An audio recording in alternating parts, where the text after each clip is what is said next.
Adelante, compañero Gianfranco. Ángel y yo. Listo, doctor. Mi compañero Álvaro va a proyectar pantalla, por favor. Listo. Puedes hacer cámaras en buena hora y si no, también, adelante. Ya depositaron los trabajos, ¿no? Ah, no, Sí, no, no. profesor, desde ayer. Ya, dale. Estamos ready.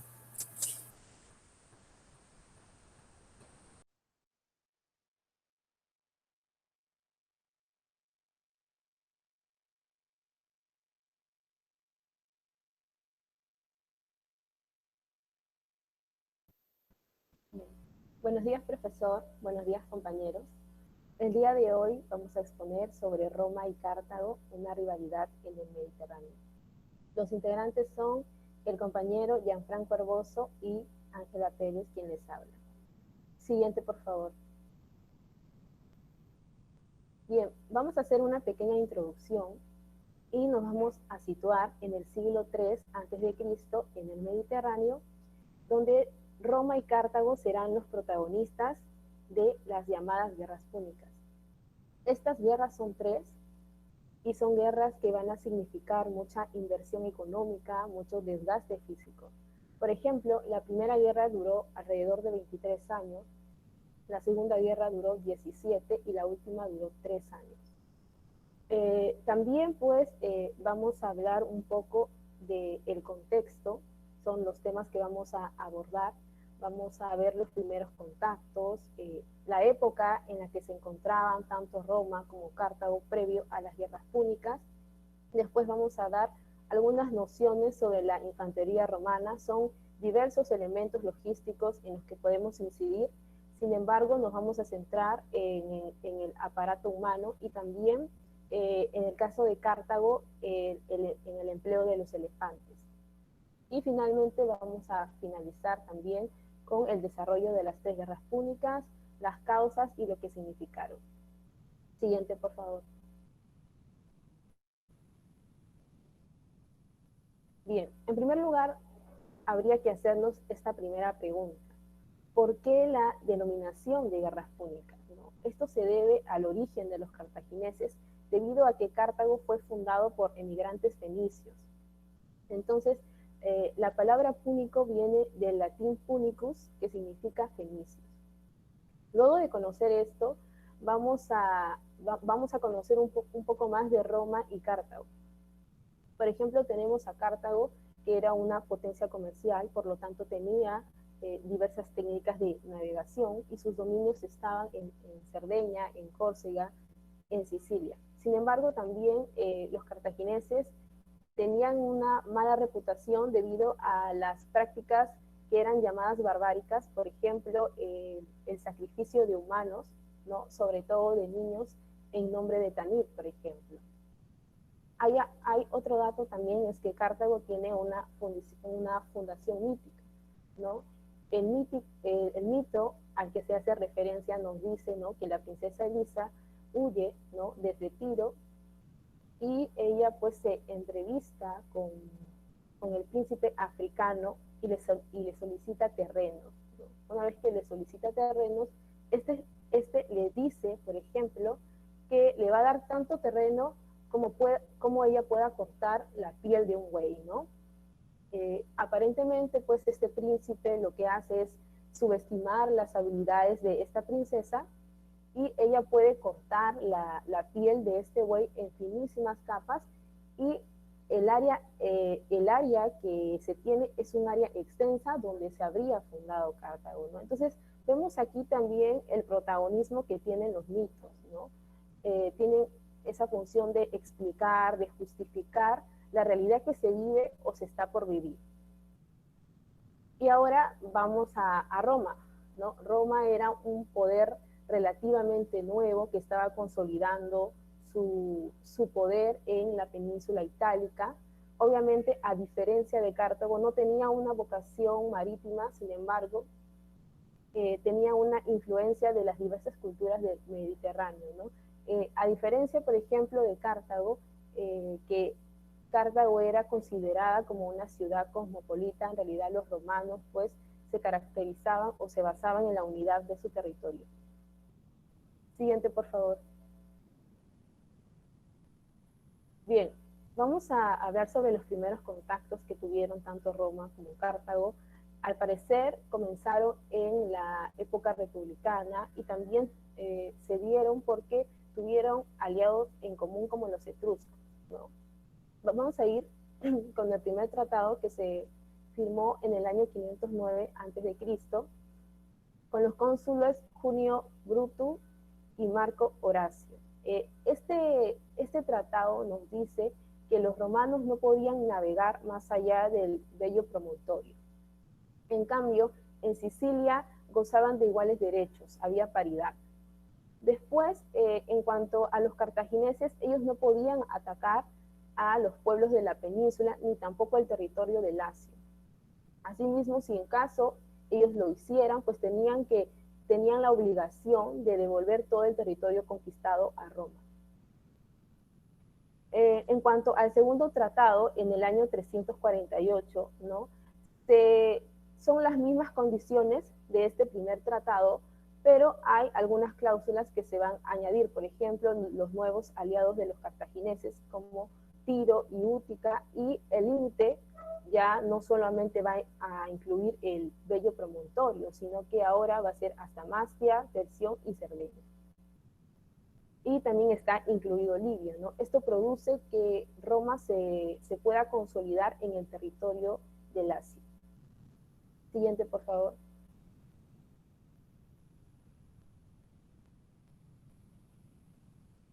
Bien, ahora vamos con este tercer tratado que se da en el año 306, ¿no? Este tratado tiene muchas divergencias, por ejemplo, por el lado de Polibio y Livio. Algunos dudan de la existencia, ¿no? Por ejemplo, Livio nos menciona que este tratado se caracterizó por el buen trato que tuvieron los romanos hacia los embajadores púnicos.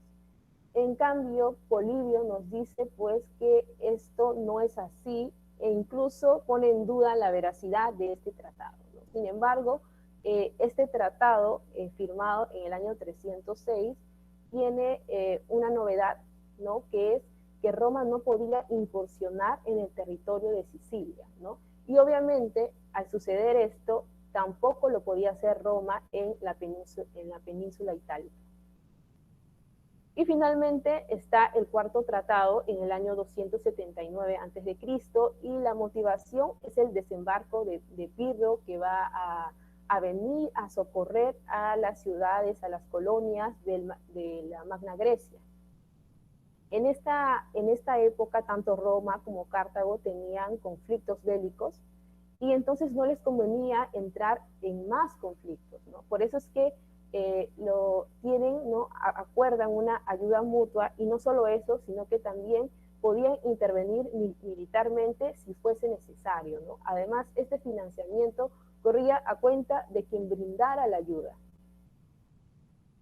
Siguiente, por favor.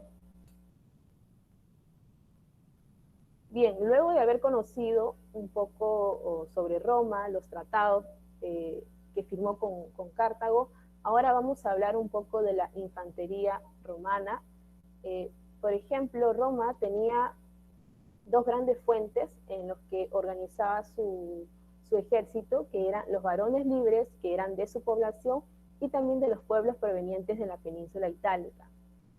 Ellos tenían una infantería ligera y una infantería lineal o pesada, ¿no? En cuanto a la infantería ligera, usaban jabalinas, proyectiles y espadas, ¿no? Pero estas espadas eran simplemente espadas de defensa. Y en cuanto a la infantería pesada o lineal, ellos usaron el pilum, que es un arma arrojadiza, y también el glavium, que esta es una espada, pero es una espada no solo de defensa, sino que también puede cortar y puede penetrar en el cuerpo del oponente. Y finalmente está también, antes de poder organizar, antes de poder, ¿cómo se llama?, incidir en estos 5 grupos, ¿no?, en donde se formaba el ejército, vamos a hablar un poco acerca del rol de la mujer, ¿no? Este rol es un rol incierto y los historiadores, ¿no?, se han centrado más en su papel de víctimas de guerra más que un rol activo. Por eso es que es muy difícil saberlo, ¿no? Lo que se sabe es que las mujeres que estuvieron en el ejército fueron más como acompañantes y también como esclavas, ¿no? Y sufrieron también pues grandes abusos, ¿no? Y bien, en la pantalla vemos una formación, ¿no? Este ejército tenía 5 grandes grupos, uno de ellos eran los Triari, que eran los más veteranos y eran alrededor de unos 600. También están los Hastati y los Princeps, ellos eran 1200 cada uno, y están los Velites, ellos eran los guerreros más jóvenes y pues su número permanecía invariable. Y también están los Equites, estos estaban compuestos por 300 jinetes y eran los que tenían una posición alta, ¿no? Siguiente, por favor. Bien, y ahora vamos a hablar de la infantería de Cartago. Son 3 fuerzas, ¿no?, que componían este ejército. Unos eran los mercenarios, por ejemplo, como los celtíberos. También están los soldados, ¿no?, súbditos, como los libios, los turtedanos, y también están los destacamentos que eran brindados por los aliados de los cartagineses, ¿no? Entonces podemos ver que en este ejército hay una diversidad, ¿no?, diversidad de culturas, diversidad de lenguas. Entonces, es muy probable que haya sido complicado pues lograr un ejército disciplinado, un ejército compacto, ¿no? Sin embargo, la figura de Aníbal pues lo va a lograr, ¿no? Por su carisma también, ¿no? En cuanto a la formación de este ejército, más que de tener un entrenamiento diario, un entrenamiento regular, su formación fue en base a la experiencia que ellos tuvieron. Y, por ejemplo, hay algunas diferencias en cuanto a la Primera Guerra Púnica y la Segunda Guerra Púnica. Porque, pues, en la Primera Guerra Púnica, Cartago tenía, pues, un gran poder marítimo, pero luego de que se termine esta guerra, pues, tuvo grandes pérdidas y no se pudo recuperar. Por eso es que en esta Segunda Guerra Púnica se da un fortalecimiento de líneas con Aníbal, ¿no? Y finalmente está el elefante, ¿no?, que pues es un elemento exótico que utilizaron. Esta especie fue del Loxodonta africana cyclotis, y esta especie es más pequeña que el africano o que el asiático, ¿no? Por ejemplo, en el caso del cruce por el Ródano, nos dice que Aníbal invirtió gran cantidad de balsas para que los animales puedan cruzar a tiempo, ¿no? Y a salvo, sobre todo, ¿no? Nos dice que la estrategia utilizada fue que primero hiciera pasar a las hembras para que los demás la siguieran. En cuanto el cruce en los Alpes, pues obviamente autores como Polibio, como Livio, ¿no?, nos dicen de esta gran hazaña, ¿no? Sin embargo, también hay historiadores más críticos que nos mencionan que los elefantes son animales perfectamente capacitados para poder cruzar terrenos escarpados, ¿no? Entonces, pues hay estas dos posiciones. Sin embargo, la figura de Aníbal no se ha visto reducida por esto, ¿no? Siguiente, por favor. Y vamos a entrar ahora sí, luego de haber conocido un poco más a las confrontaciones. En primer lugar, la Primera Guerra Púnica en el año 264 hasta el 241, ¿no? ¿Cuál es la causa de la Primera Guerra Púnica, ¿no? Se le atribuye al incidente de Mesina. Sin embargo, vamos a ver, con respecto a lo que hemos estudiado, también si esta es la verdadera causa. Bien, en este incidente de Mesina están los mamertinos, ¿no? Los mamertinos son mercenarios que habían peleado junto a Roma en su conquista de la península itálica. Sin embargo, ellos invadieron Mesina y Sicilia. Obviamente, aquí entran pues en disputa, ¿no?, con un confederado que se llama Siracusa. Inmediatamente al conocer esto, Hierón II alista sus tropas y logra vencerlos en la batalla de Longavo en el año 260, ¿no? Los mamertinos, al verse reducidos de esta manera, piden ayuda a los romanos, ¿no? Pero también hay otro grupo de mamertinos que pues pide ayuda a los cartagineses, ¿no? Y aquí vamos con el desarrollo del problema también. Siguiente, por favor. Bien. Entonces, al recibir la ayuda de los mamertinos, Roma entra en duda, hay un debate en el Senado, ¿no? Pero a iniciativa del cónsul Apio Claudio Caudex es que deciden aceptar ayudar a los mamertinos, y en este debate, ¿no? que podemos observar en las lecturas de Polibio, ¿no? Se puede ver ese afán expansionista de Roma y ese miedo que tenía que Cartago se pueda convertir en la única potencia o que pueda ser el único dominador del Mediterráneo. Entonces, ya el incidente de Mesina había pasado a un segundo plano, ¿no? Y la causa es pues la expansión de Roma, ¿no? Esto significaba que iba a entrar en guerra con Cartago porque ellos tenían un tratado y que decía que no podían incursionar en Sicilia. De esta manera, lo que hace Cartago es ofrecer la ayuda a Siracusa, y al principio de las hostilidades, pues son aliados, ¿no? Siracusa y Cartago. Sin embargo, pues por el interés de Hierón II, se cambia de bando hacia los romanos con el objetivo de que su gobierno en Siracusa sea reconocido, ¿no? Siguiente, por favor. Es así como se comienza el conflicto, se da el desarrollo de la guerra. Al siguiente año, en el año 263, se da un afianzamiento, una consolidación del ejército romano, ¿no? Con los cónsules, al mando de los cónsules Marco Valerio y Marco Otacilio. Al producirse eso, un nuevo ejército se presenta al mando de Lucio Postumio y Quinto Mamilio, y se van y se dirigen hacia la ciudad de Agrigento, una ciudad muy popular en Cartago. Es así, por ejemplo, que esta ciudad está protegida con las guarniciones de Asdrúbal, ¿no? Sin embargo, pues lo que hacen los romanos es obligarlos a enfrentarlos para tener el control meridional de la isla. Al ver esto, el ejército púnico se levanta al mando de Anón y desembarcan en Heraclea de Minoa para poder levantar el cerco que habían construido los romanos, ¿no? Sin embargo, esto no es suficiente y la ciudad de Agrigento es saqueada y las poblaciones, los pobladores son vendidos como esclavos, ¿no? Es así que se da la victoria romana y tienen que regresar a Mesina para poder planear nuevas incursiones, nuevas campañas. Siguiente, por favor. Debido a estas victorias romanas, pues ellos se preguntan cómo podrían eliminar totalmente a Cartago, ¿no?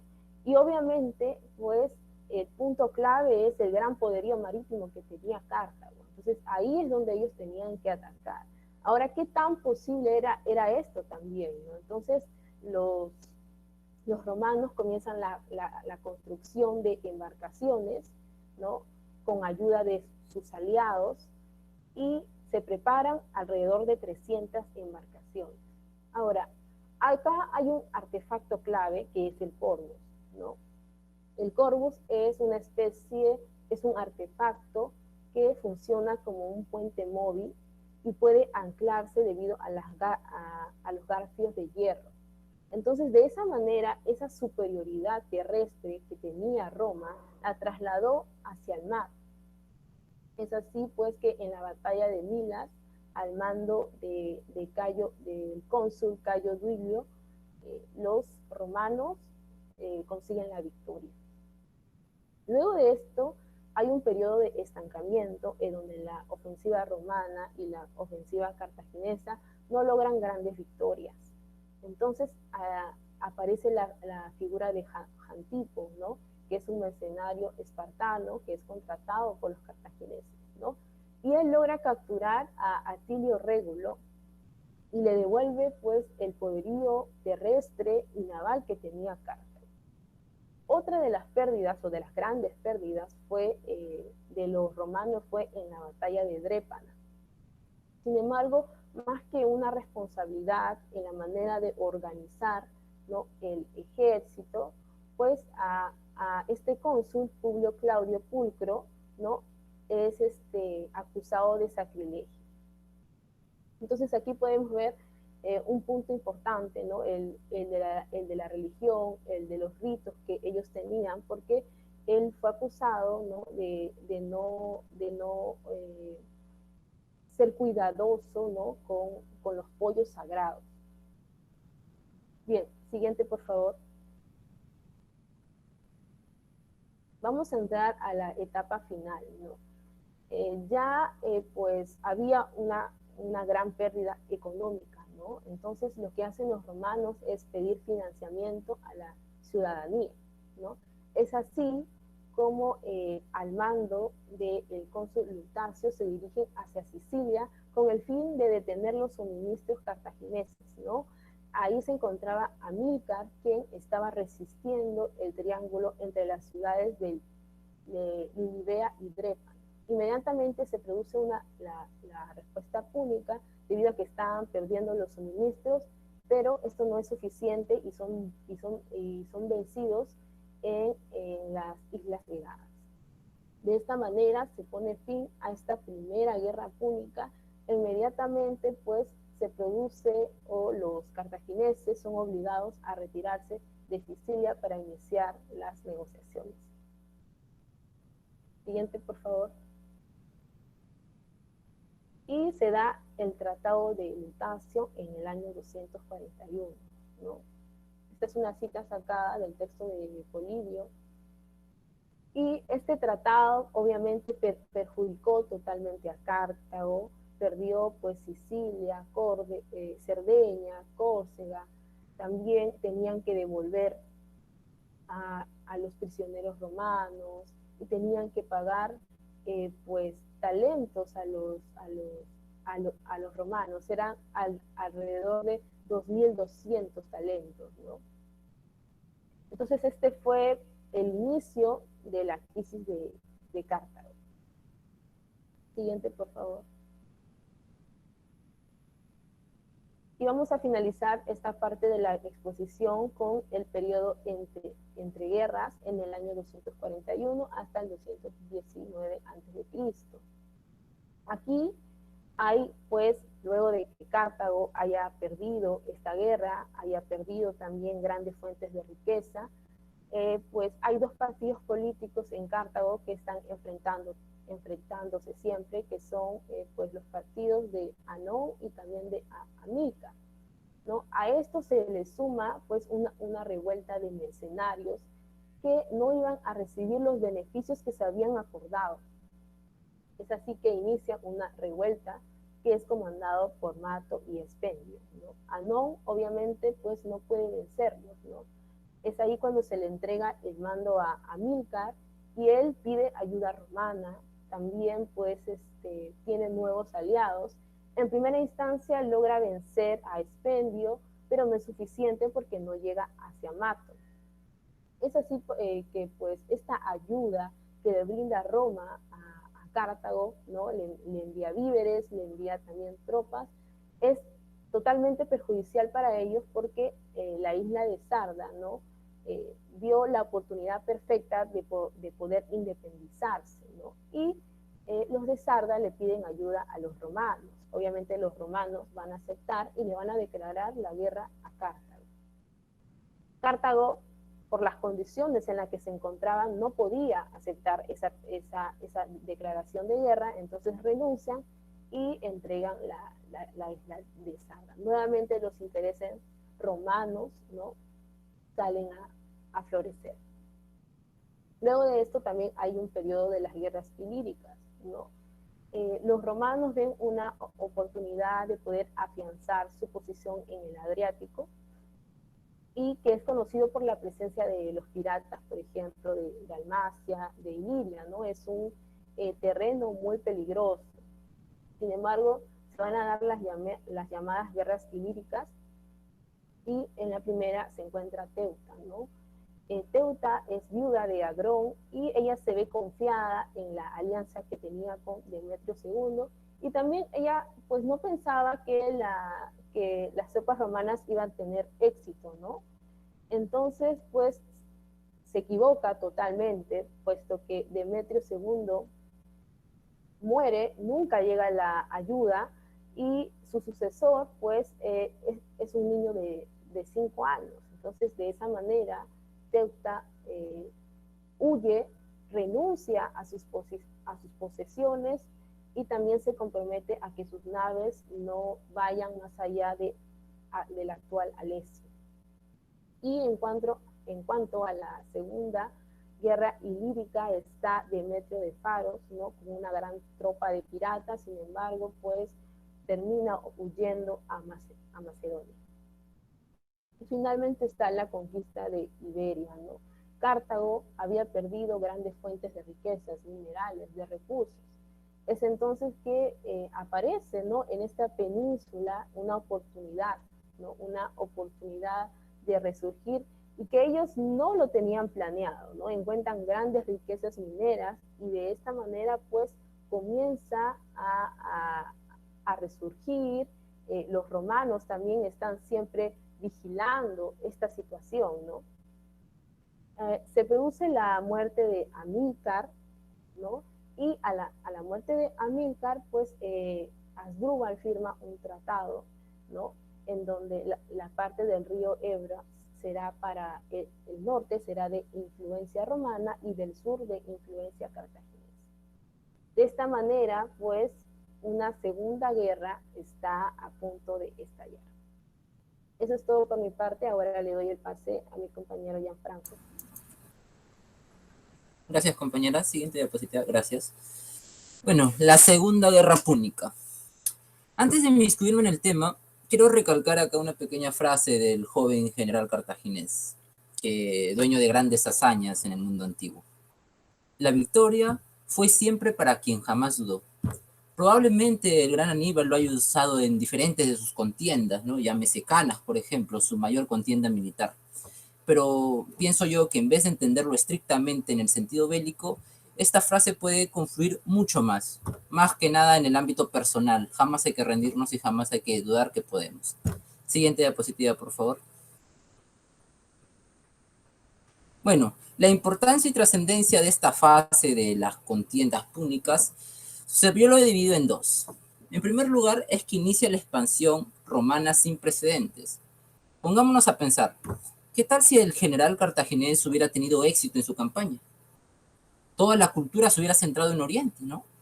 Imagínense, toda la cultura hubiera estado en Oriente, el pensamiento, la cosmovisión. Pero gracias a que los romanos ganaron la contienda, es que podemos hablar de una cultura occidental que ha llegado hasta nuestros días. Otro segundo punto es el nacimiento de la figura, del símbolo, de la importancia, de la efigie de Aníbal Barca, que no solamente va a ser representado en el ámbito bélico, sino que va a expandirse mucho más, ¿no? Su símbolo va a abarcar más allá del ámbito bélico, sino en distintas fases del pensamiento humano. Siguiente diapositiva. Bueno, las causas de la contienda. En primer lugar, lo que más se menciona es la cuestión de Sagunto, que los cartagineses tomaron Sagunto y que por eso se inició el conflicto. Pero esto está estrechamente relacionado con el Tratado de Ebro, que acaba de mencionar mi compañera, en el cual se dividían la zona norte y sur para lo que eran los romanos y los cartagineses, ¿no?, respectivamente.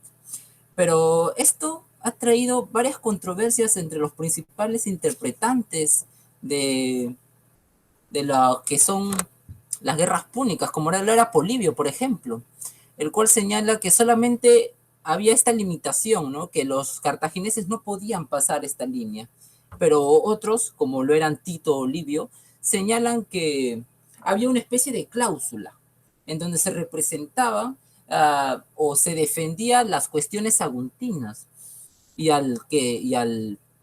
los cartagineses, al invadir Sagunto, entonces se desencadenó la guerra.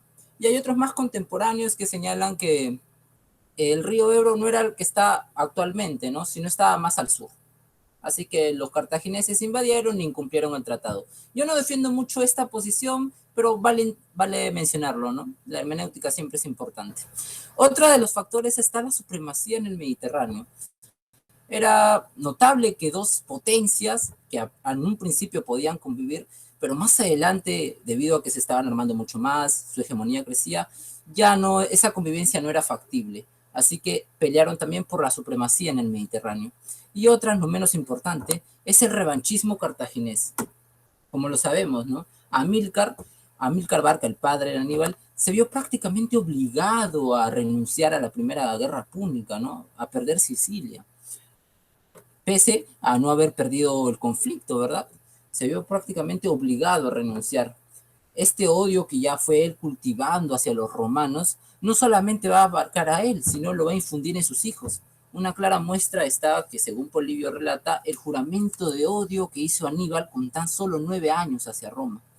Esto alimentado de los éxitos que tenía Amílcar en la península ibérica, va a pensar él que podía declarar la guerra a Roma, que podía ganar. Siguiente diapositiva, por favor. Bueno, para un adecuado entendimiento de este conflicto, le he dividido en 4 puntos. Primero, vamos a detallar la travesía de Aníbal, ¿no? La tan conocida cruce de los Alpes, el cruce del río Rodano. También vamos a ver las batallas más notables, dando énfasis a Canas, la batalla soñada. Otro punto es la guerra en Hispania, ya que no solamente la guerra se centró en la península itálica, sino también en Hispania, pues acá es el punto clave que va a desembocar a la derrota de Aníbal. Luego, la guerra en África, ¿no? Como ya una consecuencia de los éxitos que se tuvieron en la guerra de Hispania. Siguiente diapositiva, por favor. La travesía de León de Cartago, Aníbal Barca. Bueno, Aníbal era consciente de que no podía él llevar la guerra por mar, pues las constantes imposiciones que le había puesto los romanos en el Tratado de Ebro hacían imposible esto. Pero los romanos ya sabían que Aníbal podía bien que desencadenar su rebelión o la guerra por lo que es la península ibérica y África. Pero Aníbal predijo eso y se anticipó y dijo prácticamente obligado a tomar una ruta terrestre. Pero esto no iba a ser solamente desasosiego, algo presuroso, no. Tenía que diseñar una estrategia. Para ello, firmó una serie de pactos, alianzas con los pueblos galos, ¿no? Para recuperar cierta trascendencia, para tener conocidos los posibles caminos que podría llegar a tomar. Otro punto es, dentro del seno de su ejército, no podía dejar abandonada a su suerte África ni sus dominios en Hispania. Para ello, dividió su ejército. Envió una serie de infantería hispania hacia África y una serie de infantería africana hacia Hispania, ¿no? Algo muy particular, ¿verdad? Pero que pronto va a cosechar sus frutos. Es así que, previo a esta planificación, es de donde sale de Cartago Nova hacia su destino, ¿no? Hacia llegar a la península itálica.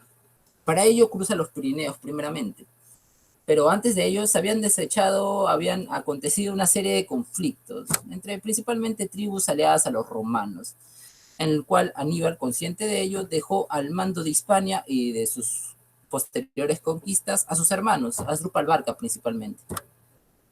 Una vez cruzados los Pirineos, la gran barrera, la primera gran barrera que fue en los Pirineos, la que le sigue fue atravesar el río Ródano.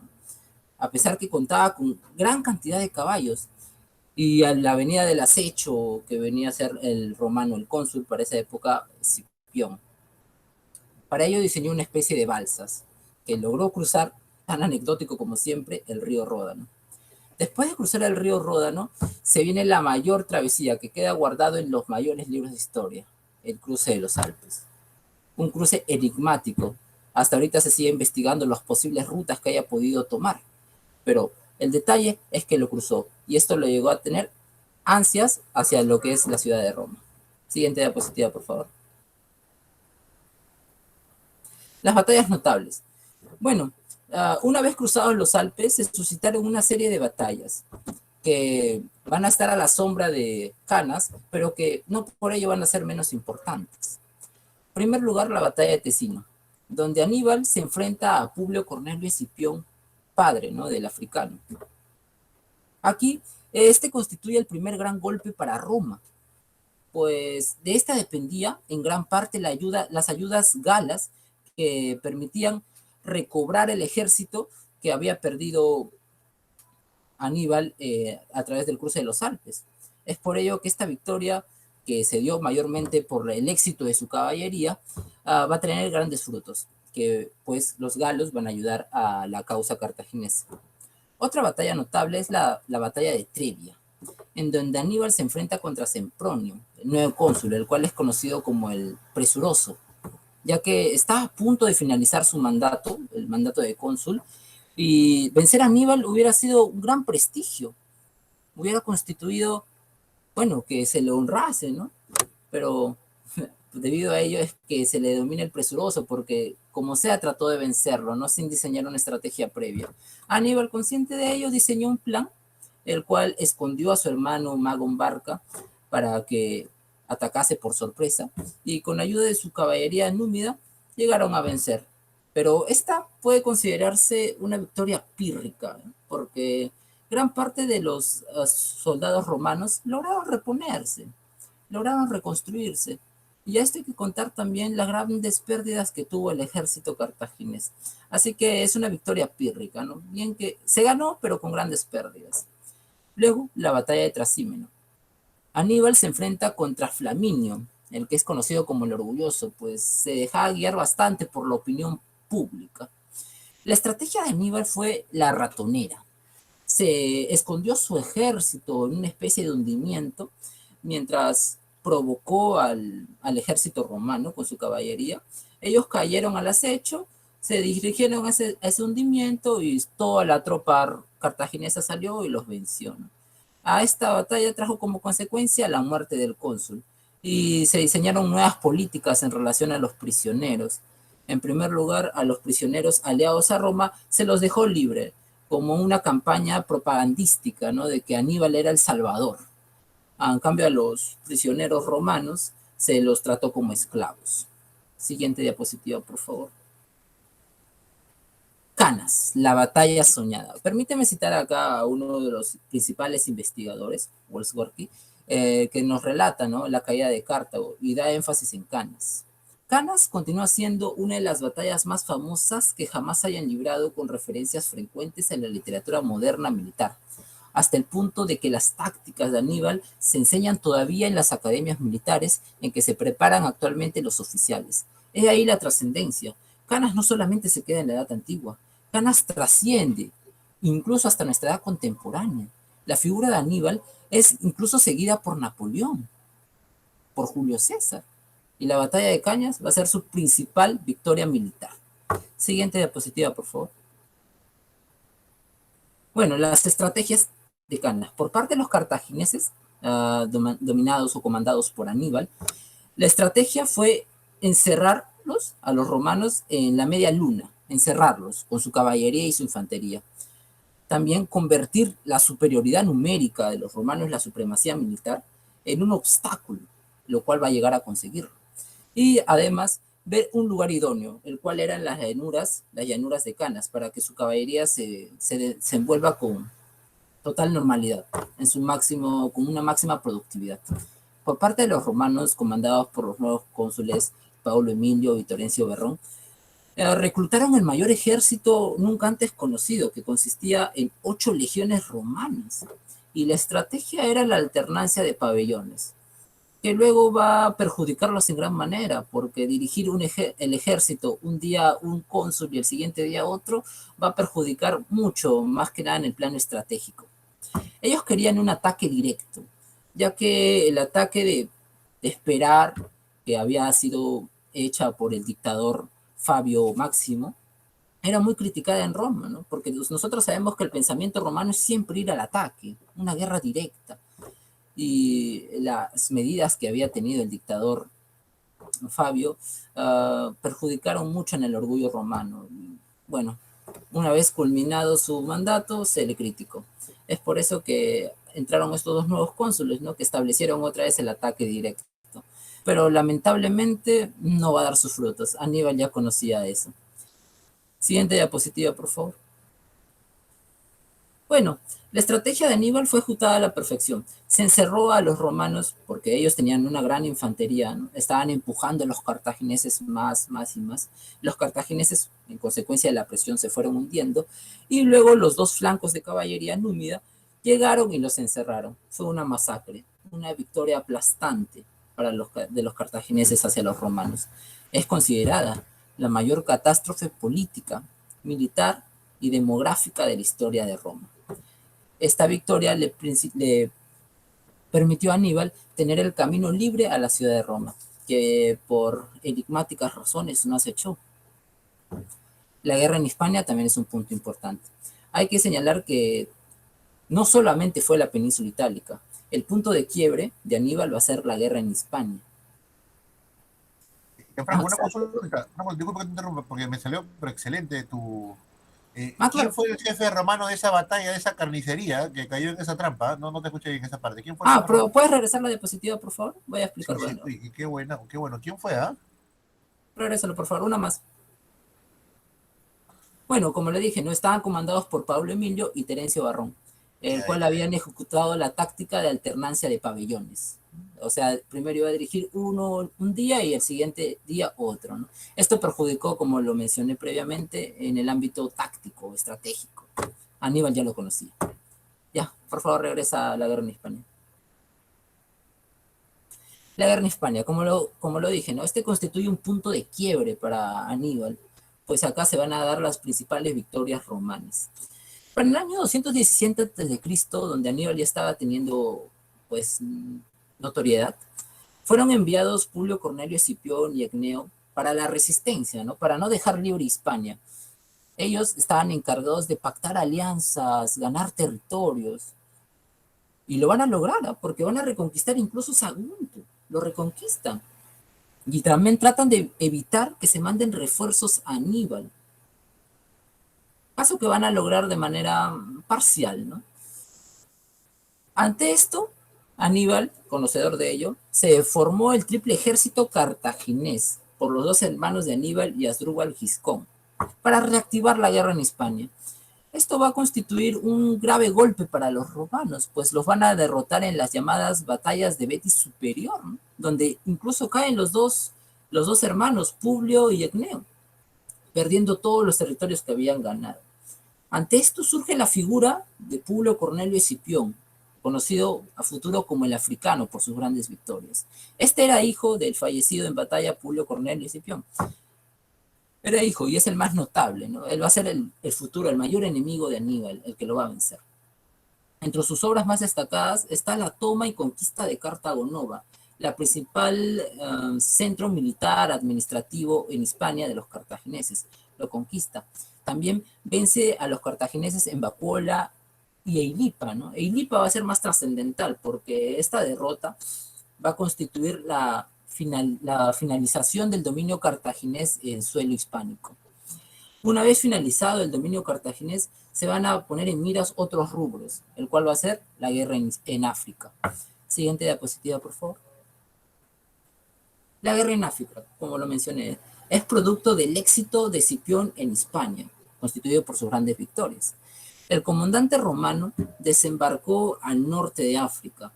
Ante ello, no es menos de esperar que los cartagineses ejercieron su defensa. Lo ejercieron, trataron de defenderse, pero la supremacía táctica de Escipión estaba a un nivel superior. Como buen conocedor de las medidas diplomáticas, pacta alianzas, ¿no?, con los enemigos cartagineses en ese territorio. Pacta alianzas y una serie de tratados, ¿no? Como es conocido, las medidas diplomáticas. La batalla clave va a ser Útica, en donde Escipión logra una gran victoria. Esto va a constituir a que el Senado pida ayuda al general Aníbal Barca, que todavía se encontraba en el sur de Italia. De casi 15 años estuvo en el sur de Italia y no atacó Roma, simplemente se dedicó a tratar de romper, ¿no?, las alianzas ítalo-romanas. Pero ese es otro asunto, lo voy a mencionar a futuro. Bueno, Aníbal llegó y se va a desatar la más grande derrota del genio cartaginés, la batalla de Sama. Siguiente diapositiva, por favor. Sama, les tocaba final. Esta es una batalla que prácticamente pudo ser soñada, ¿no? Los dos más grandes militares del mundo antiguo se enfrentaron. El africano y Aníbal Barca, genios. Pero aquí no va a ser una batalla de grandes hazañas, de grandes movimientos, pues Aníbal no contaba con su arma superior, la caballería númida. Había sido bastante disminuida debido a sus grandes campañas en Italia, ¿no? Al no contar con esta caballería, pues prácticamente la victoria, digo, su derrota estaba hecha, ¿no? La batalla se da y Escipión logra una gran victoria.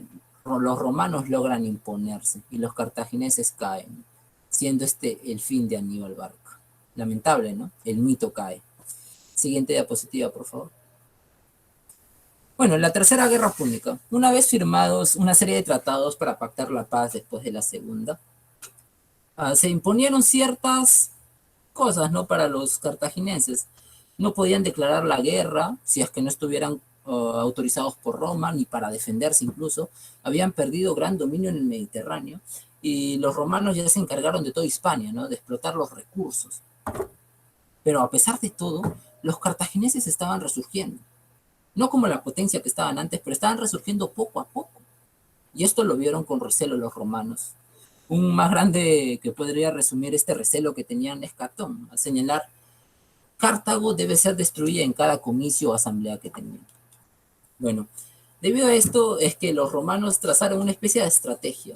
Enviaron refuerzos hacia su enemigo más cercano de los cartagineses, que eran los númidas, para que así atacaran a los cartagineses, ¿no? A los africanos. Los atacaron y, bueno, los cartagineses pidieron a que Roma pueda conciliar este acto, caso que Roma no hizo caso, ¿verdad?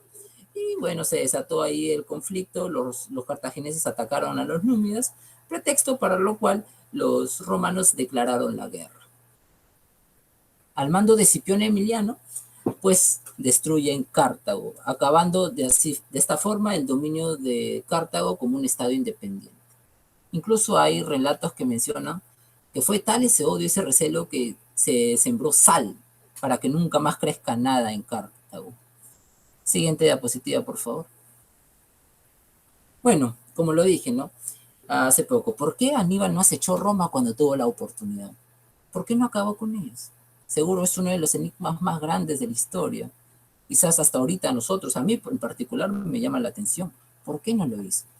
Bueno, acá he suscitado una serie de 3 razones para comprender esto. Primero, la razón de tipo político-militar.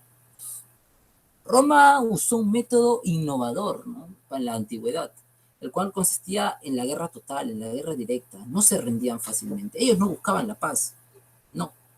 Ellos querían acabar con su enemigo, hacerlos sus vasallos, sus esclavos, que para el mundo mediterráneo de esa época no era tanto así, ¿no? Ellos simplemente querían pactar ya pues que se acabe la guerra y que se den ciertos beneficios militares, económicos y ya. Pero para Roma no es así. Roma quería exterminar al enemigo. Quizás Aníbal, como propio del mundo mediterráneo antiguo, siempre trató de conciliar con Roma, ¿no? Incluso estando ahí en el sur de Italia. Trató de conciliarlo, pero los romanos no se dieron. A pesar que tenían acechada la ciudad, no lo hicieron. No. Quizás la respuesta que haya recibido Aníbal fue la misma que recibió Pirro, ¿no? Los romanos nunca van a negociar un tratado de paz en su suelo. Eso suscitó, eso pasó. Otro tipo es la razón de tipo táctico y estratégico. Las murallas de Roma constituían la mayor defensa de la ciudad. Si esto extrapolamos lo que pasó con Sagunto, por ejemplo, Aníbal acabó siendo Sagunto, no siendo tan amurallada como Roma, en 8 meses. Y ahora si comparamos Sagunto con Roma, vemos que la ciudad de Roma tenía unas murallas mucho más grandes y más fortificadas. Estas murallas eran la gran barrera de Aníbal y que iba a ocasionar gran desgaste al ejército si es que hubieran decidido acecharla, ¿no? Lamentablemente no lo hicieron. Si lo hubieran hecho, ¿qué hubiera pasado, no? Es uno de los grandes paradojas y enigmas que tiene la historia. Y el último, que no comparto mucho, es lo referente al Senado cartaginés. Se menciona que el Senado cartaginés estuvo en contra de las políticas de Aníbal, ¿no? Incluso tenía un gran enemigo que estaba al mando del Senado. Pero no comparto mucho esta posición porque las mayores fuentes de suministros, hombres y alimentos lo recibía de Hispania. África quedaba sosegado a un punto aparte. Y bueno, estos, para mí, los dos puntos del por qué Aníbal no atacó Roma fue la razón de tipo político-militar, que Roma no quería pactar alianzas en suelo romano, y el otro es del estratégico, las murallas de Roma. Bueno, espero que les haya gustado nuestra exposición y recuerden, como la frase que suscité al principio, ¿no? La victoria será para quien jamás duda. Muchas gracias. Bravo.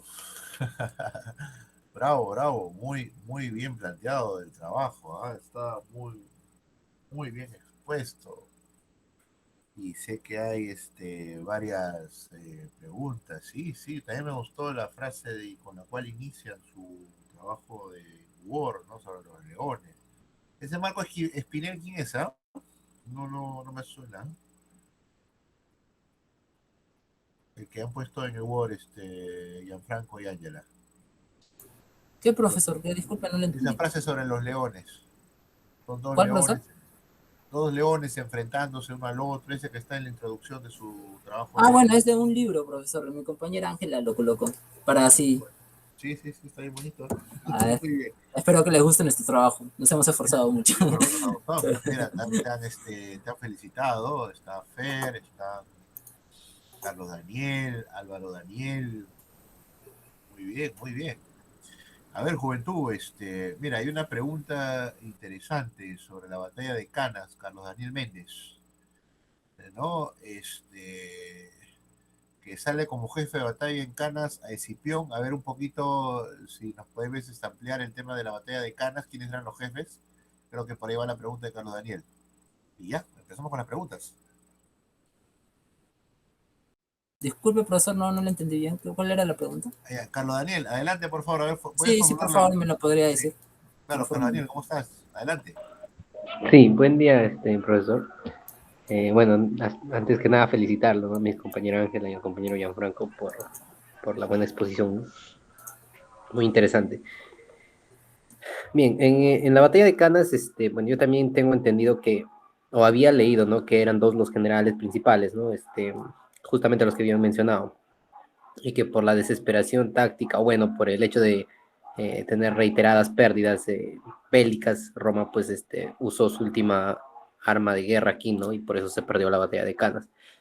Pero al investigar la serie, Bárbaros el Despertar, que tiene pues también personajes ahí, ¿no? Que comentan la misma serie, tiene cierta base histórica, como dice el profesor. Se menciona que ahí estaba Escipión, ¿no?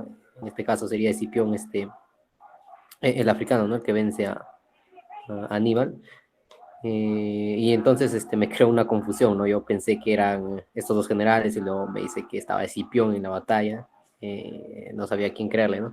E incluso en la misma serie se menciona, ¿no? Que Escipión, pues, pierde la batalla y Escipión declina a renunciar ante Cartago, ¿no? O hacer cualquier tratado de paz que se pueda mediar con Cartago, ¿no? Ya que estaba convencido de que tenían que vencerlo, ¿no? No tenían que rendirse de ninguna manera. Entonces, más o menos por ahí va mi pregunta, ¿no? No sé si lo podrían aclarar o tienen una información extra ahí.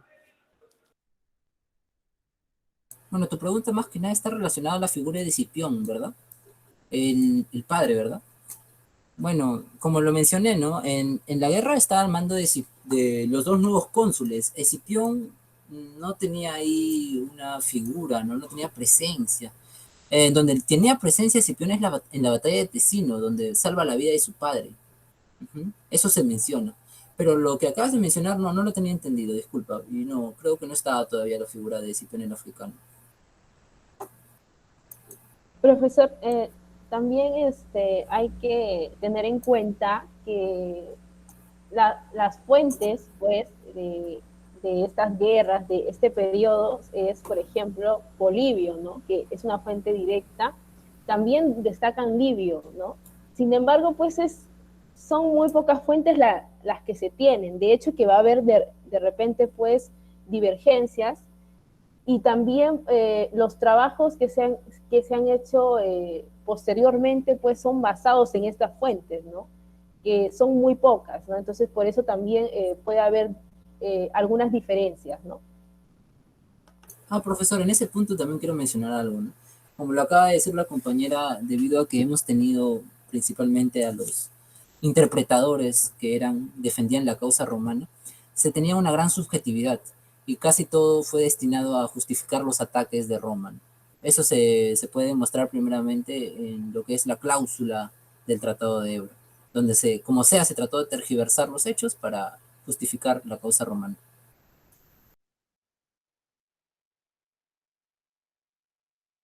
Muy bien, ¿ah? Muy bien, muy bien, muy bien. Han empezado muy bien. Eh, Álvaro Daniel, adelante, por favor. Sí, profesor, ¿qué tal? Buen día. Ante todo quiero felicitar a mis compañeros por la buena exposición. Tengo una duda, ¿no? Sobre, ustedes han mencionado al principio de que Cartago era una potencia comercial, ¿no? A nivel marítimo. Entonces, que yo recuerdo también fue una potencia comercial a nivel marítimo los fenicios. Y, o sea, acá tengo una duda, ¿no? ¿Los cártagos han recibido influencia de los fenicios eh, a nivel comercial? O sea, a nivel político, o bueno, o si han recibido influencia de otras culturas, ¿no? Otras civilizaciones. Esa es mi duda, profesor. Excelente pregunta, compañero. Bueno, una respuesta rápida e inmediata, ¿no? Cartago fue una colonia fenicia y por tanto tenía esa herencia, ¿no? Comercial y además de otras tribus y que tenían ahí en el África. Es por eso que tenía este dominio comercial. No sé si mi compañera Ángela lo podría explayar también. Sí, sí, de hecho, pues las fuentes que se tienen es que Cartago fue fundado por emigrantes fenicios, por eso heredaron muchas de sus técnicas, ¿no?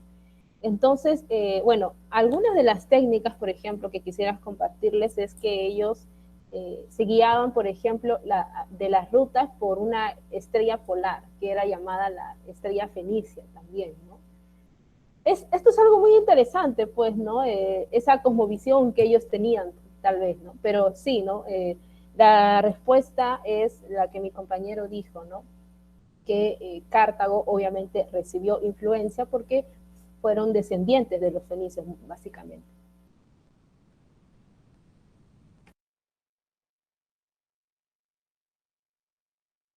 Muy bien, muy bien, muy bien. En efecto, ¿no? Una cultura antecedente originó pues es un desarrollo distinto al de Grecia, ¿no? Eh, para empezar, estos tienen tierra firme, ¿no? Es decir, son dueños de lo que comercian, ¿no? Cosa muy distinta con los griegos. Los griegos tienen que comercializar aún lo que no tienen. Es decir, es una base económica relativamente con mayores posibilidades que la que tenían los griegos, ¿no? Sobre todo los griegos clásicos con las ciudades-estado. Muy bien, muy bien. A ver, Nicole, Fernanda, Ana Cristina, a ver, por favor, adelante. O alguna otra consulta de los compañeros, adelante, por favor. Sí, buenos días compañeros y bueno, en principio también me sumo a las felicitaciones a la compañera Ángela y al compañero Gianfranco por toda la explicación y por el amplio conocimiento de los personajes y las batallas y detalles de cada una de las guerras. En una parte de la exposición se mencionó respecto al uso de los elefantes. Mi duda era qué tanto trascendió o finalmente no fue eficaz el uso de estos para la guerra. Yo tengo entendido que si bien se buscaba que fueran un poco atemorizantes contra la otra parte, estos también eran una clase, son animales bastante sensibles y no ayudaron mucho. Entonces quería saber finalmente cómo fue la eficacia del uso de estos.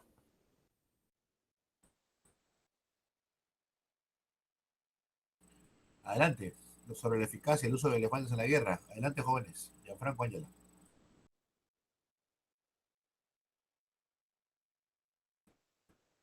Hola. Uy, Sí, sí, allá. profesor. Bueno, sí, es verdad. En primera instancia, pues este era un elemento desconocido, definitivamente que estaba en las, que era parte del ejército cartaginés, ¿no? En primera instancia sí fue eficaz, sin embargo, pues también los romanos se dieron cuenta de que este animal era, como la compañera lo mencionaba, muy sensible, ¿no? Por ejemplo, una de las técnicas que pude leer es que los elefantes fueron abatidos con arcos de flecha rápidamente y salieron despavoridos también, ¿no? Entonces, digamos que el elefante fue un elemento que no era conocido y por eso en primera instancia sí fue de mucha ayuda. Sin embargo, después que los romanos puedan conocerlo, pues ya eso disminuyó totalmente, ¿no? Exacto, y el gran conocedor, permíteme comentar, profesor. Bueno, y el gran conocedor de esta táctica de los elefantes, que en un principio eran eficientes, ¿no? Como lo señala mi compañera Ángela, fue Escipión el africano, que en Sama, a pesar de que Aníbal colocó al frente a sus elefantes para incitar temor y todo, no fue de gran productividad, pues el Escipión logró vencerlos. Como ya sabemos, ¿no? Desencadena en una victoria preponderante para Roma.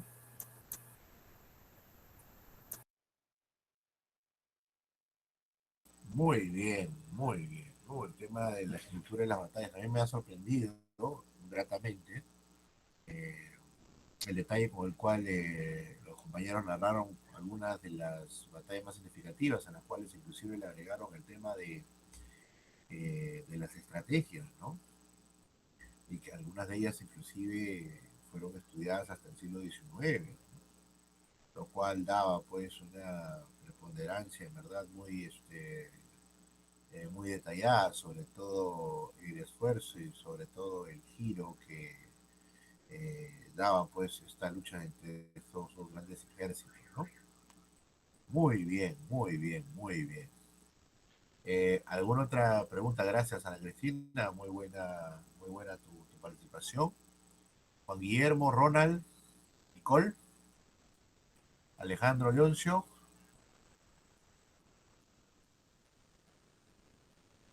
Muy bien. Bueno, si no, allá. Nicole, muy bien. Con la manito arriba. Adelante, Nicole. Sí, profesor. De hecho, no tengo una duda específica. Comentarios. Felicito a mis compañeros.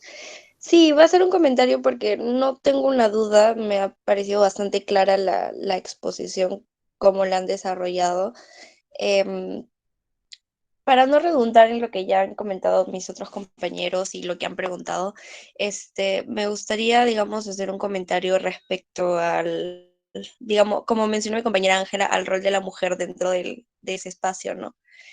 Bastante, digamos, bastante segregado, cómo es que el desarrollo de la guerra, aparte de las víctimas de que son los guerreros, ¿no? En primera línea, luego vienen a ser directamente las mujeres que son esclavizadas o asesinadas o esclavizadas como trofeos de guerra, ¿no? Entonces, hacer un énfasis ahí, a pesar de que estamos viendo, ¿no? Digamos, reconocida a nivel mundial como una de las más grandes sociedades civilizadas, ¿no? Entre comillas, todavía vemos ese notorio pensamiento digamos, tomar al otro grupo, o lo eliminamos completamente o lo tomamos como esclavo. Y en el caso de las mujeres, lamentablemente son esclavas sexuales, ¿no? Entonces, hacer un énfasis. Y también el segregacionismo hacia la mujer. No hay una presencia, digamos, como guerrera o parte del grupo que combate, ¿no? Tampoco yo he tratado de investigar y no he encontrado una imagen de una mujer con esencia, como en otras culturas o en otros momentos de la historia se ha visto, ¿no? Entonces, por esa parte, digamos, mm, me hubiese gustado ver dentro de ese desarrollo, pero es parte de, digamos, es parte de la historia, ¿no? No hay, o sea, por más de que quisiéramos encontrar, no hay una presencia notoria. O si es que la hubo, se ha visto totalmente segregada, ¿no? Eso es más que todo. Adelante, por favor. Muy bien. Yo creo que sí, por ahí vi algo que comentaron del tema muy importante, necesario también de profundizar, ¿no? El tema de la mujer. A ver, adelante, jóvenes, Ángela y Gianfranco. Comentario Bueno, también, ¿no? profesor, sí, bueno, en realidad como lo mencioné, pues las mujeres no se sabe a ciencia cierta si tuvieron un rol activo o no, porque no se ha podido profundizar en esa parte, ¿no? En la exposición di algunos datos, pero algo que no mencioné es que también las mujeres eran pues vistas como un distintivo de masculinidad, ¿no? Mientras más esclavas se tenía, pues digamos que era mejor visto, ¿no? Con respecto a los abusos que habrían sufrido las mujeres que servían como esclavas, alimentando a los animales, no sé, o los suministros, ¿no? En plena guerra, había una diferencia porque las mujeres que pertenecían a una clase social alta, pues no corrían, pues, la misma situación que aquellas que pues eran de una clase baja, ¿no? Entonces también había una jerarquía ahí.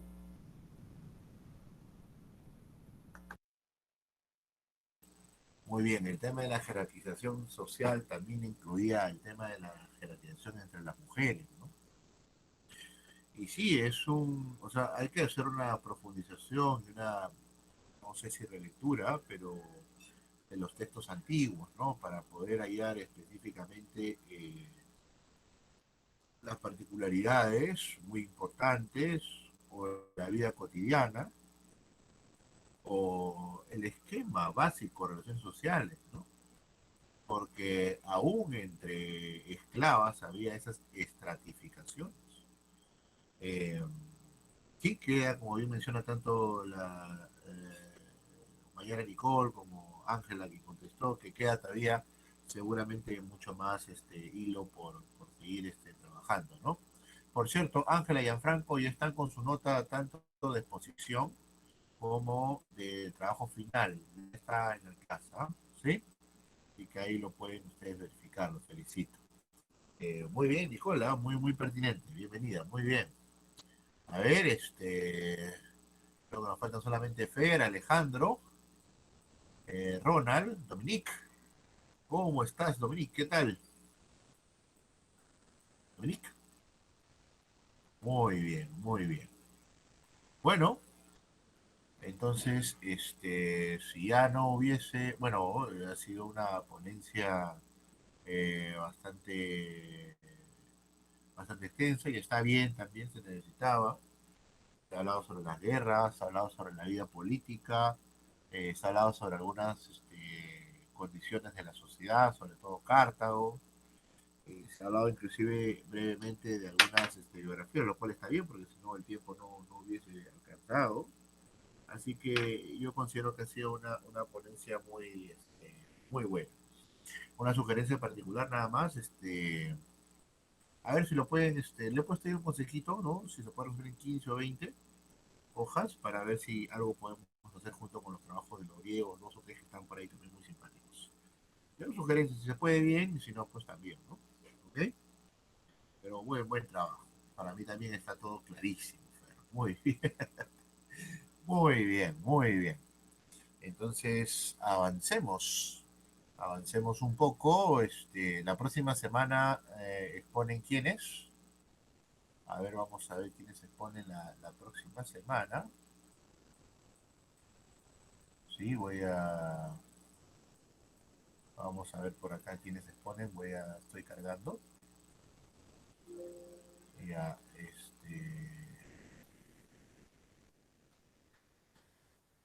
ya, a ver. Ya, la próxima semana, a ver, estoy estar en grupo de exposición, ya. Exponen también Roma y Cartago, caramba, es una buena exposición. capitaneados por Maffer Paredes Sosa, ¿sí? Carlos Daniel Méndez, lo siguen Carlos Daniel, y la compañera Ana Contreras Concha. ¿Sí? Ahí están seguidos, ¿ah? El 14, ahí nomás el 21, ya estamos sobre las discusiones historiográficas de la calle Roma, y ahí nomás la siguiente semana Ronald Manayay, Fernanda, Nicole, ¿sí? Muy bien, muy bien. Y ahí nomás la siguiente semana ya vienen todos seguiditos ya. También discusiones sobre la caída de Roma, Dominique, Álvaro González y Camila Candia Segarra. ¿Sí? Muy bien, ¿ah? Muy bien, las ponencias están muy buenas. Prácticamente quedan solamente 9 jóvenes para exponer. Maffer, Carlos Daniel y Ana la próxima semana, Ronald, Fer y Nicole la siguiente, y la siguiente, Dominique, Álvaro y Cami. Ahí están, justo los 9, y con eso, ahí nomás ya estaríamos cerca a la fecha del examen final de felicitaciones, ¿ah? Está muy bien, ¿sí? Ya después volvamos del descanso, les voy a, lo mejor de una vez, el siguiente trabajo, ¿sí? A, a ver, estaría para el viernes 20. ¿Sí? Voy a colocarles aquí, es el mismo tesón ya. Yo les voy a dejar dos textos, tanto de Polibio, a quien han citado, muy bien, y de Tito Livio, ¿ya? Les voy a colocar dos textos y ustedes igualitos, ¿no? La estructura de los historiadores griegos y romanos es muy semejante. Así que ahí van a ustedes escoger los libros. Recuerden que los libros que tiene cada autor son pequeños, 40 páginas, que en fotocopia pues lo tienen, ¿no? La hoja de la copia tiene 4 caras, ¿no? Entonces son pequeños realmente, ¿no?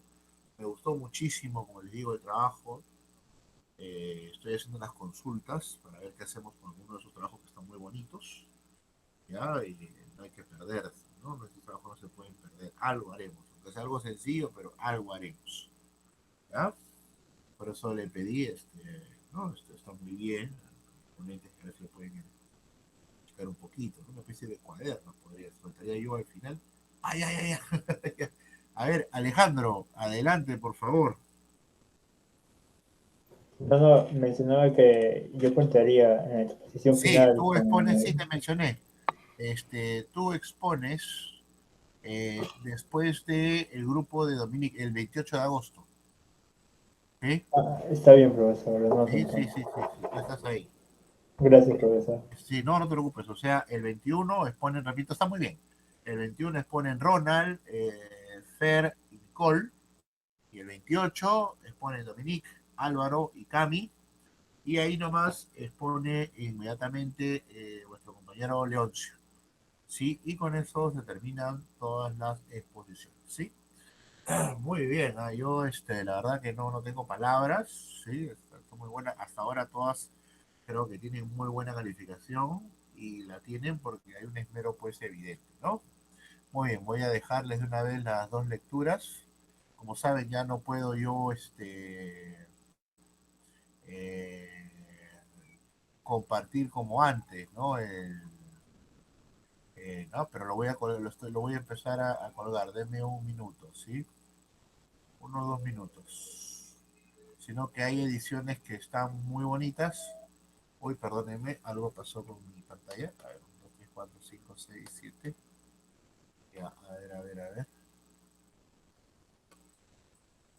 Ahora sí, ya listo. Ahora sí, voy a colgar dos lecturas, ¿sí? Para que ustedes puedan,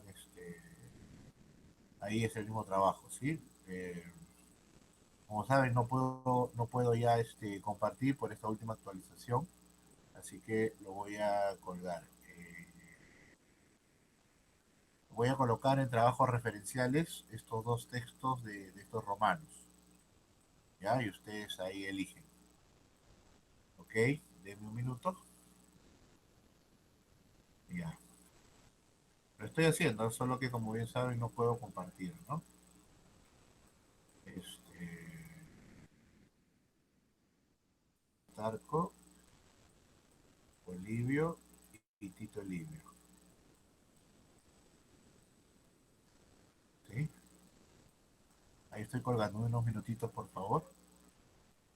Plutarco ya había colgado. ¿Está Plutarco colgado en nuestros textos referenciales? No me acuerdo. ¿Sí? ¿No? Hola. Lo vamos a revisar ahora mismo. Si está, pues lo elimino si es que está duplicado, ¿no? Ya, a ver, Ramsés, Genofonte, Ciropedia, Herodoto, Polibio, Tito Livio y Plutarco. Muy bien. Muy bien, ya está.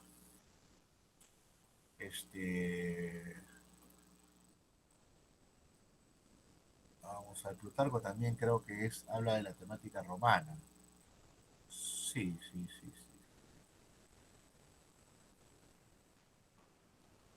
Muy bien. Bueno, en el caso de Plutarco, pues eligen, ¿no? Ahí pueden elegir una o dos biografías cada uno, ¿ah? ¿Sí? Plutarco es un libro de biografías, pero Plutarco es romano ya de la etapa imperial, ¿ah? Es de la etapa imperial. Así que de una vez les voy a colocar la tarea. ¿Sí? Plutarco, Polibio y Tito Livio. ¿Sí? Un momentito, por favor. Estoy guardando. Ya. Aquí está.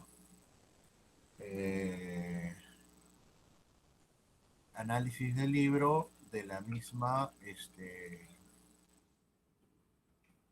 libros de la época romana.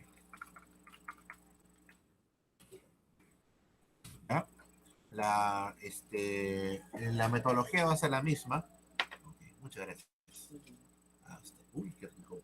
Excelente, gracias. Qué rico, gracias. Muy bien, entonces acá voy a colocar, continúa con la lectura de los libros de la época de la historia antigua, ¿no? Impulsados por las lecturas de Mircea Eliade, ¿no? Sugiero fichen el capítulo 1, ¿no? O el que crean conveniente para su libro, bueno, libro de lectura antigua, ¿no?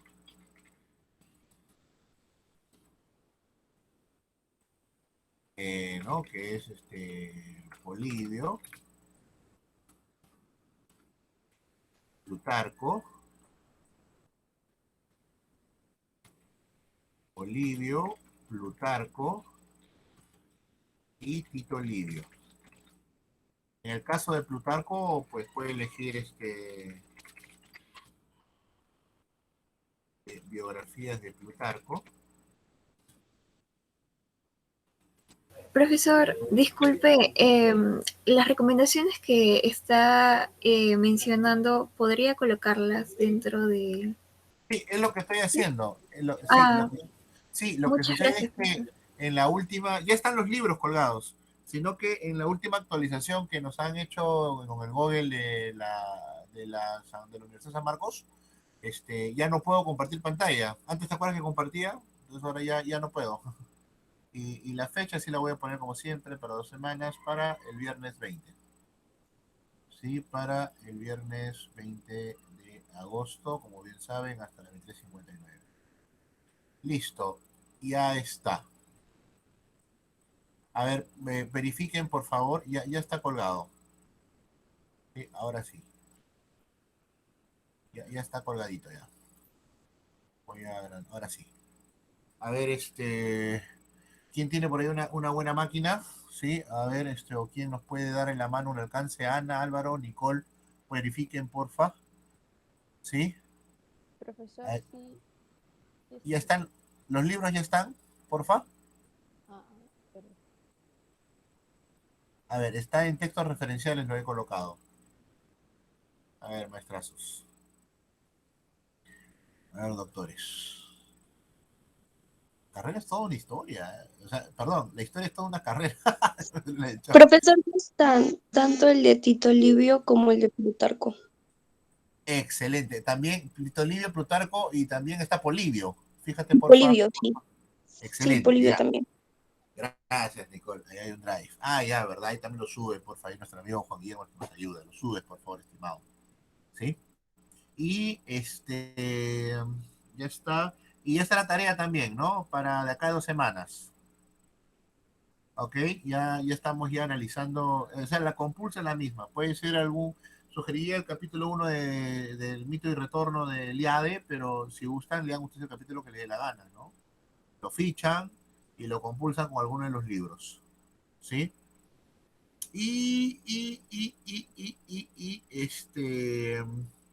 Si alguno de ustedes, alguno de los grupos elige a Plutarco, pues nada, elijan por favor cualquiera de las biografías de preferencia romanos, ¿no? Bueno, casi todos son romanos también ahí, ¿no? Ya en la época imperial, pues ya Roma es Roma, ¿no? Entonces, ahí pueden ustedes elegir, ¿ya? Ahí pueden ustedes elegir, ¿ok? Muy bien, muy bien. Entonces, les había prometido un capítulo de una serie, ¿no? ¿Sí? Sí, profesor, desde la semana pasada. Desde la semana pasada. ya, ya. Vamos a ver una, ya. Vamos a ver una, ¿ok? ¿No? Además, ya, de una vez, ¿ya? Vamos a ver. A ver, vamos a ver. Lo que pasa es que yo tengo el correo institucional. Vamos a ver acá, Netflix, ¿ya? A ver. Netflix Perú, a ver. Tiene que agarrar. Iniciar sesión. A ver.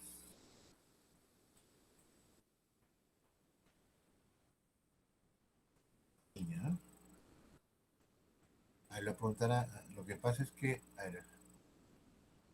Le voy a preguntar a mi esposa ya, porque no me acuerdo. La tengo por acá. Vamos a ver. A ver.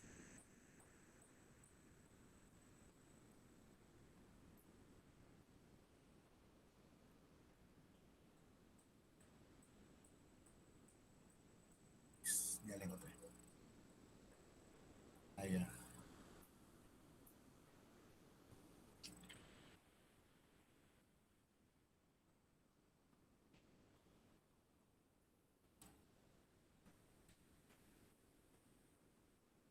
A ver, vamos a ver. ¿Eh? Falta que haya cambiado la contraseña. ¡Eh! Agarré. Ya está, muy bien. Agarré. Muy bien, muy bien. Ya, de una vez, ¿ya? Ya, pero acá voy a tener que dejar de grabar, ¿ah? ¿Ya? Porque no se va a poder, será para que me vaya una sanción de reclamo por pasar. ¿Ok? Voy a dejar de grabar, ¿sí?